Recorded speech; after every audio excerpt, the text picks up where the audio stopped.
Bismillah, elhamdülillah, ve salatu ve selamu ala nebiyyina Muhammed ve ala alihi ve sahbihi ecma'in. Amma ba'd, barcha maqtav hamd sanalar, şuşa alamlarning tarbiyachisi, idarachisi bo'lgan Alloh taolaga gina tegishli, ham bizni Qur'on hukmlarini o'rgatib qoldirgan, halolni haromdan ayirga o'rgatgan suyukli payg'ambar sollallohu alayhi vasallamning ruhina, ahlul baytina, turibizdan chiqqan salovat shariflar borib erishsaydi, bugun bitta keng, bitta muhim bir temani olirmiz. Ana bugungi darsdagini olib bitirib bo'lmas. Ana kelasi darsga qoldiramiz. Ulda bo'lsa, namoz, ro'zaning maqsadi, mana Alloh taolo adam bolalarına roza tutturib, olar adam bolalari narsaga erishuvin tili. Mana shuning turunda biz qarab ketirmiz. Biz uni azrakkina endi zikr etib olganıyıq. Mana 183-oyatda Alloh subhanahu va taolo aytdi. Sho'bit ey ayyuhallazina amanu kutiba alaykumus-siyamu kama kutiba alallazina min qablikum la'allakum tattaqun dedi. Ey iman keltiruvchilardek, sizga haqli yashagan qavmlarga farz bo'lgan kabi sizga da roza tutuv farz bo'ldi dey. Ham sababini aytdi. Mana Alloh taolo shu roza tuttirib odam bolalarini narsa tili la'allakum tattaqun deb, balki siz taqvolilardan bo'lursiz dey. Taqvolik tili. Ya'ni Alloh subhanahu va taolo odam bolalarining shu roza tutib taqvolik darajasına erishuvin tili. Taqvolik. Narsa sunul taqvolik. Taqvolik endi bulay til yağından ma'nosini qarasak, ol oldan chorasini ko'rib, narsani da bo'lsa buldurmav, kisatu, saqlanu deb aytiladi. Til yağından qaraganda taqvolik ol bilgilemesi Alloh taoladan ajr savob umid etib izgilik qilu, ham Allohning g'azabından qo'rqib, ham saqlanib gunohlardan tiyilu. Mana bu bular taqvolik. Mana misol uchun saqlanu chorasi deydi. Shular Allohning g'azabından qo'rqib deydi. Masalan, agarda grip tarala ekan, kishi ishli boshlaydi, saqlana, shu gripni laktirmas uchun. So'g'an ashi, sarimsoq ashi, shular maska kiyib yurganda kimdir прививка qoladi, ya'ni saqlana, ondan so'ng endi og'runi laktirib, shu shirni g'azablanib yotmas uchun saqlana sababin qila, shulay o'zini saqlay narsaga oxirdan g'azablanmas uchun, og'ritmas uchun. Yoki qishqa kirar oldidan ko'pshak olishtiramiz, shulay shiplini qo'yamiz. Ne uchun qo'yamiz? Oldin chorasini ko'ramiz, barilmas uchun, shulay anda tambasına gitmesi için, avariyaga uchramas uchun saqlanuv chorasini ko'ramiz. Ne uchun? Yo'l fojiasına yo'li g'azablanib, tilmirib yotmas uchun. Ishi ortmas uchun, oshar oldidan shulay qo'lni yuvamiz. Ne uchun? Saqlanuv chorasini ko'ramiz, ishi biz ortmasin uchun. Ya'ni odam bolasida shulay yo'q. Oldanoq Allohning g'azabına dushar bo'lmas uchun bu dunyoda da, oxiratda da saqlanu choralarini ko'rga tegir. Alloh taolaning qaybir aytadi, taqvolik ol qo'rquv deb, Allohdan qo'rquv deb. Allohdan qo'rqirga kerakmi? Allohni yaratirga kerak. Ammo qo'rqirga kerak Allohning g'azabundan. Alloh taola tiktum aldangina kishini bir qachonda g'azablamaydi. Ularni g'azabga tortashaq o'zining adam bolasının g'aybi sababligini. Agar da Alloh qilgan shiklarni shiga ekan, buza ekan, Alloh tag'ina ularni g'azabga tortadi. Shunga ko'ra, roza tutib kishi mana shu taqvolig'in o'stiradi. Ne uchun? Chunki narsa deydi gal taqvolik Allohning ajr savobini umid etib izgilik qilib,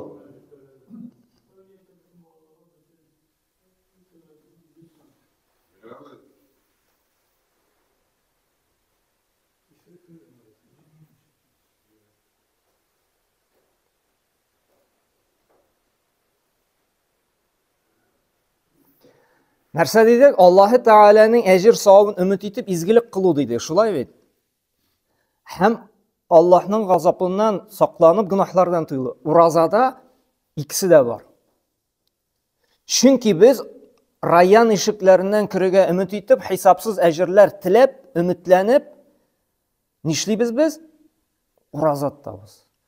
Taravih namazına yürüyüz. Kur'an okuyuz.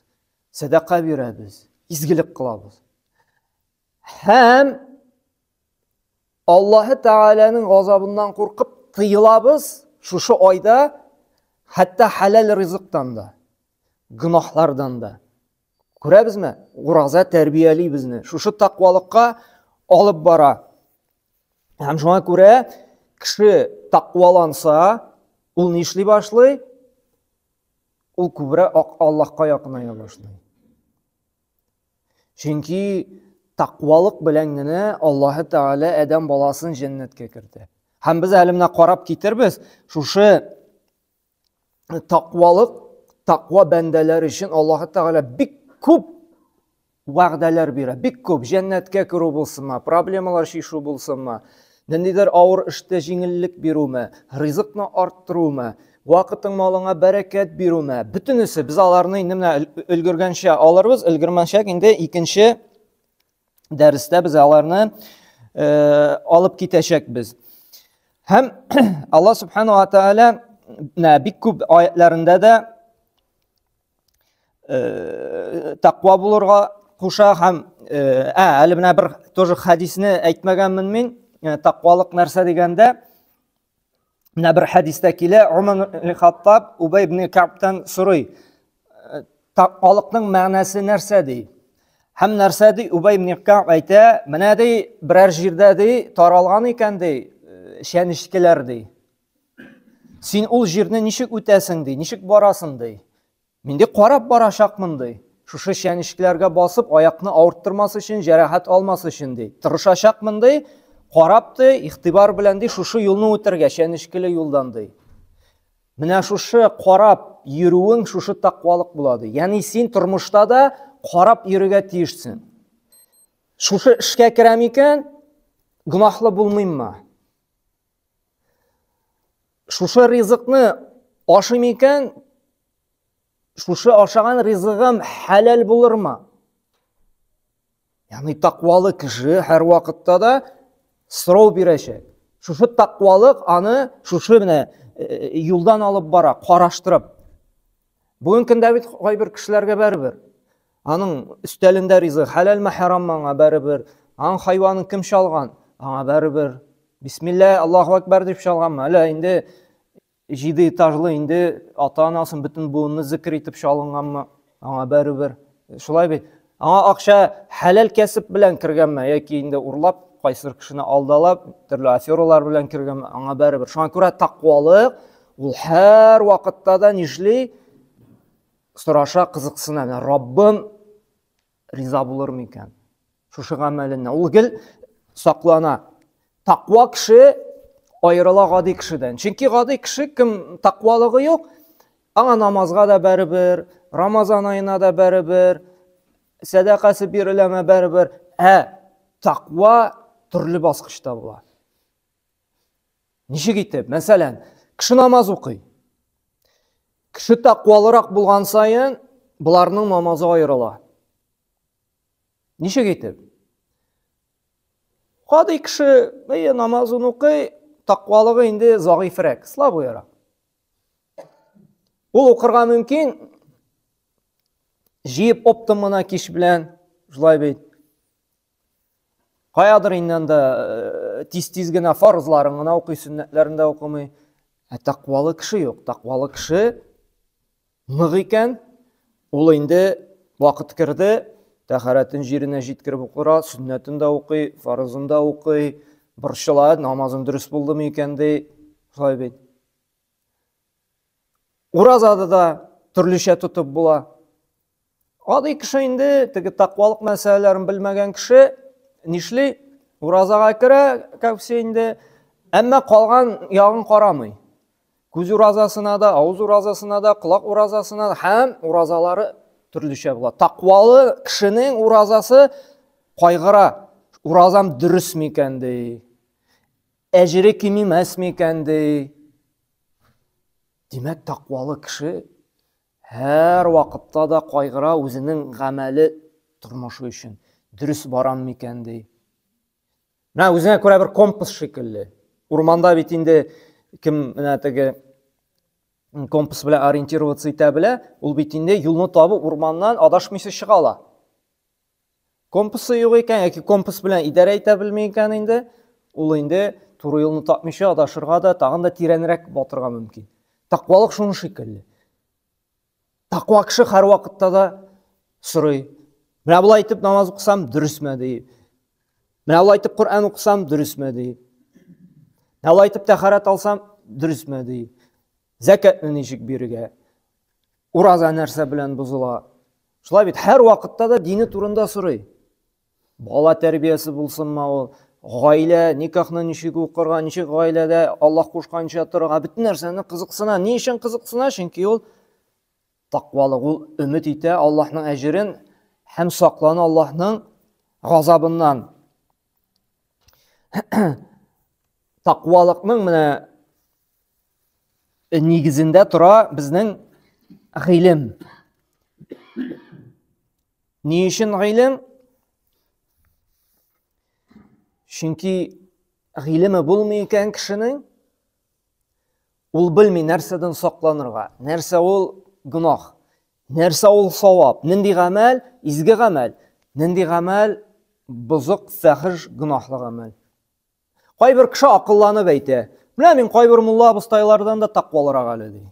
Ишеткәнегез бармы? Бар, мин Аллаһтан катырак та куркам әле сезнең имамыгызга караганда дип берәү әйтеп куя.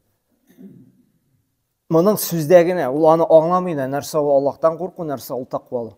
Машинасы кредитта, квартирасы ипотекада, шулай бит. Малай вообще гражданский брак белән тора, шулай бит. Өстәлендә ите дә анда нейндә бер исерек шалган. Үзе хаман нәрсә ди, мин тақвалык ди. Син каян беләсең соң тақвалыкның нәрсә икәнен, когда син гынахка чумгансың? Гыйлем. Чөнки без уйлаган әйбер, менә мин Аллаһтан куркам. Син үзең уйлап чыгарып Аллаһтан куркырга тиеш түгел. Коръәнгә карап, менә Аллаһ Тәгалә нәрсәдән куркырга тиеш, нәрсәдән син тыелырга тиеш, һәм шушы тыелган әйберең тақвалык була икән дип Аллаһ Тәгалә хәбәр иткән әйбергә иярергә тиешсең, үзеңә түгел. Безнең бит миндә кешеләр. Менә мин беләм ничек дөрес дин тотырга, каян беләсең? Аллаһ Тәгалә кабул итә менә Коръәндә әйткән динне, һәм Пәйгамбер саллаллаһу шушы Коръән белән яшәп күрсәткән динне генә. Әгәр дә һәрберебез трактат әйтә башлый икән, менә шулай дин тотырга кирәк анда, менә шулай Аллаһтан куркырга кирәк, менә шулай тақвалык була. Бу Аллаһ дине булмый, җәмәгать. Бу һәр кешенең нәфис дине була. Бу Раил дине була, бу Раян дине була, бу Рөстәм дине була, бу Дамир дине була. Әгәр дә син Аллаһка итәгать итәм, мин тақвалы дисең икән, чын-чынлап тақвалык нәрсә ул? Коръәннән син белешергә тиешсең. Чын-чынлап гынах нәрсә ул? Син әйткәнчә түгел, ә Коръәннән карап әйтергә тиешсең. Чөнки һәрберсе үзе трактат әйтә башлый икән, ул ислам дине булмый. Ул нәфис дине була. Һәм Аллаһ Субханаһу ва Тәгалә менә санап китербез тақвалы булуның фазиләтен. Әгәр дә без менә Аллаһ Тәгаләнең гынахларыннан сакланып яшибез икән, рибадан да тыелып, ришвәттән дә тыелып, ялганнан да тыелып, гайбәттән дә тыелып, булдыралганча, тақвалык булганча син күбрәк тыелачаксың. Тақвалыгың үскәнчә син күбрәк инде тырышасың, намазын да укырга, садакасын да бирергә, әтиянине хөрмәт итәргә, туганлык җепләрен дә ныгытырга, балаларны да Аллаһ кушканча тәрбияләргә, малны да игә ризыкны да хәләлне алып кайтырга, ягъни тақвалык. Һәм менә шушы тақвалыгың сиңа нинди привилегия бирә? Аллаһ Субханаһу ва Тәгалә әйтә, иң беренче Аллаһ Субханаһу ва Тәгалә кем тақва булырга тырыша икән, булдыралганча гынахтан тыела, булдыралганча изгелек кылырга тырыша икән, иң беренче әйтә, шушы кешегә ди диндә аңлау бирәм ди, гыйлем бирәчәкмен ди. Аллаһ Тәгалә Бақара сүрәсендә әйтә, "Ваттақуллаһ юаллимукумуллаһ" ди. Кайбер кеше әйтә бит, Менә инде аңламыйм ди, менә хәтерем начарайды ди, белеп бетермим инде ди, мәгънәсенә төшенмим ди. Әгәр дә тақва булырга тырышасың икән, булдыра алганча, көченнән килгәнчә, изгелек кылырга, көченнән килгәнчә гынаһны калдырырга. Аллаһ Тәгалә әйтә, тақва булыгыз ди, мин сезне өйрәтермен ди. Ягъни аңлау бирермен ди. Төшенү бирермен ди. Хәтер бирермен ди, өйрәтермен ди. Һәм нәрсә ди? Әнфәл сүрәсенең 29-нчы аятында шулай Аллаһ Субханаһу ва Тәгалә әйтә: إن تتقوا الله يجعل لكم فرقانا ويكفر عنكم سيئاتكم ويغفر لكم دي. Нәрсәдә Аллаһ Субханаһу ва Тәгалә Әнфәл сүрәсенең 29-нчы аятында иман китерүчеләр ди, әгәр дә сез ди тақва булсагыз ди, ягъни Аллаһ Тәгаләнең кушканнарын үтәп тыйганнарыннан читләшсәгез ди, ул сезгә ди хак белән ялганны айыра белү сәләтен белер ди. Фәһем, аңлау, төшенү бирер ди. Нәрсә ул дөрес, хакыйкый дөреслек, һәм нәрсә ул ялган, шундый сәләт бирер ди. Һәм шушы тақвалыгыгыз сәбәпле ди, тақвалыгыгызга ымтылу аркасында ди, гынаһларыгызны ди сөртеп ди, юкка чыгарып ди, сезне ярлыклар ди. Һәм ди сезгә ди башкалардан караганда өстенлек бирер ди. Һәм кичәдә әйткән инде, Коръәнне аңлап укырга кирәк ди. Менә шушы Коръәндә дә аңлау бирәчәк кемнәр өчен генә? Муттақиннар, тақвалы бәндәләр өчен генә. Чөнки Аллаһ Субханаһу ва Тәгалә нәрсә ди? Залика китабу ла райба фих ди. Бу китапта ди бер нинди шик тә юк ди. Худал лил муттақин ди. Нәрсә ди? Бу китапта бер ни шик шөбһә юк ди. Ул ди тақва бәндәләргә ди туры юлны күрсәтә торган китап ди. Һәм җәннәткә керә бары тик кемнәр генә? Тақвалы бәндәләр генә. Аллаһны санламыйча, хәләлне харамнан аермыйча, иманга килмичә, нәфесенә ярып нәрсә тели шуны эшләп яшаган кеше Аллаһ Тәгалә җәннәтле булмый ди. Нәрсә ди? Имран сүрәсенең 133-нчы аятында: "Васари'у иля магфирати мин раббикум ва джаннатин 'ардуха ас-самавати вал арду у'иддат лил муттақин" ди. Сез ди Раббыгызның ярлыклавына ди, һәм күкләр белән җир киңлегендә булган җәннәткә ди ашыгыгыз ди. Ымтылыгыз ди. Ул җәннәт ди бары тик тақва бәндәләр өчен генә әзерләнде ди. Кем тақва булып яшәде? Менә Аллаһ Тәгаләнең кушканнарын үтәп, тыелганнарыннан тыелып. Шулар өчен генә ди җәннәт ди. Безнеңчә түгел, без уйлап, менә мин шулай тутам, шулай дөрестер дип. Аллаһ кушканча. Һәм нәрсә ди? Шын изгелек ди, һәм уңышка ирешү ди бары тик тақвалык аша гына ди. Аллаһ Субханаһу ва Тәгалә әйтә: "Валакиннал бирра ман иттақа" ди. 189-нчы аятта Аллаһ Субханаһу ва Тәгалә ди, изгелек ул ди тақвалыктан тора ди. "Ваттақуллаһа ла'аллакум туфлихун" ди. Тақва булсагыз ди, бәлки сез уңышка ирешерсез ди. Кайбер кеше әйтә, менә эшем бармый ди, гаиләмдә ди тынгысызлык ди. Вообще ди бер яктан да ди уңыш юк ди. Карыйсың, әгәр дә кешедә тақвалык юк икән, Аллаһка урын юк, намаз юк, гынаһны нинди була, бөтенесен кыла, ул уңышка ирешә алмый. Аның гаиләсендә дә тәртип булмый, аның эшендә дә бәрәкәт булмый. Әйе, яши ул ничектер өстерәләшәк, но тақвалык юк икән Аллаһ Тәгаләдән, гынаһларының кылудан саклану һәм изгелеккә ымтылу. Аллаһ Тәгалә уңыш бирмәм ди андый кешегә ди. Һәм тақвалы бәндәләргә Аллаһ Субханаһу ва Тәгалә нәрсә ди? Ярдәм итәм ди. Мин алар белән булачакмын ди. Менә кем ымтыла тақва булырга, Аллаһ Тәгалә шулар белән булачакмын ди. Нәрсә ди? "Ваттақуллаһ ва аламу анналлаһа мa'ал муттақин" ди.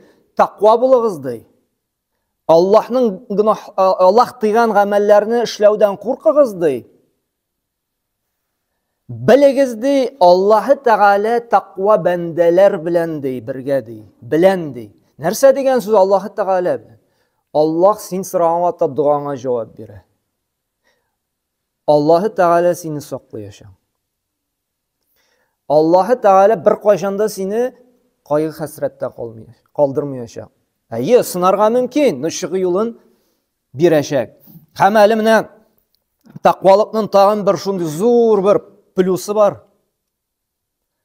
Allahu Teala aytı, Talaq suresini 2 hem 3 ayette bu bizge kerak indi, biz yaratgan indi. Mal, şolay beyt, oqşa. Hem birimizin de problemi içinde yaşayısı kelmiyor, şolay beyt. Her birimizden problemidan tış rahat, baxtda yaşayısımız keldi. Hem Allah Teala aytı, وَمَنْ يَتَّقِ اللّٰهُ يَجْعَلْ لَهُ مَخْرَجَ dey. Birəv dey, Allahqa qarata taqva bulayken dey, günahla buludan saqlanıb, iyilikli əməllər qılırğa tırışayken dey, Allah Teala şul kişini dey, nindigine problemaga yoluqsa da dey, turmuşның nindigine tar suqmağına kirib, qarangılıqta qalsa da dey, çığı yolun bereşek dey. Hem nerse dey, alaygana da tugul Uylamagan, kütmegen jirden rizıkların bereşek dey. Rizık degen söz, mında mal da kire, mında selametlik de kire, mında bağlar da kire, mında maşina da kire, mında yurt da kire. Rizık düşüncesi Kur'an'da kişiye bu dünyada kerek bulgan bütün nerseni öz işine ala. Takvalık. Mine sana vыбор kaldı dey. Mesela işe kiresin deysin. Küp zarplatılı dey, haram kesip. Ez zarplatılı no halal. Hamına mında dey Allah Teala aytı. Eğer de takva bulup, halal bulan şuşu kesipni saylıysın eken dey, berber problemalarının şişirge, sen yardım eten dey. Ne turmuşta da bir köp misallar, kardeşler kelip, жылы söyleyler. Mına dey, saylav var edi, bir katı eceti mi edi? Ecetler bir kubu edi. Hem iki iş var edi, birisi haram kesipti. Prosentlar bilen beylanda, ribalar bilen beyli. No, akşası kubu edi, vapşi kub. Jartı yıl işlesem bütün ecetini qoplap bitireyim deydi. Bar eyinde halal kesip, no, zarplası bik ezdi. Ecetni inan da yıllarga suzulaydı şu işe ornaşsam deydi. Hem Allah'tan korkup deydi, takvalık yolun saylap deydi, şu işini sayladım deydi. Hem Allah Teala şu iş bilen deydi, jaylap qana deydi, küterdi deydi. Hem uylağan tegi yartı yılda haram işe kirgen bulsam yartı yılda tüle bitirem deyip uylağan deydi. Bu ez zarplatı bilen Allah Teala deydi, üstirdi mini deydi. 4-5 ayda deydi, ecetimni tüle bitirdim deydi. Hem indi bir yıldan da indi, uzun kişilerge yardım ete başladım. Ne sebeple deydi? Allah Teala erse deydi, eğer de takvalık yolun saylasağız deydi, çığı yolun bereşekmin deydi. Ne bu da problemini deydi? Çığı yolun berdi deydi. Uylamagan, kütmegen jirden rizıklar berdi deydi. Hem namın deydi, ayetler bik köp, yara bizanın kilesi derslerde alıp bitiribіз, takvalı buluğunun sebeplerin, hem indi nişik şuşu takvalıkka erişirgen ansı indi kilesi derslerde alıp getiribіз. Subhanakallah bihamdik ve şanaylan ve estağfiruka.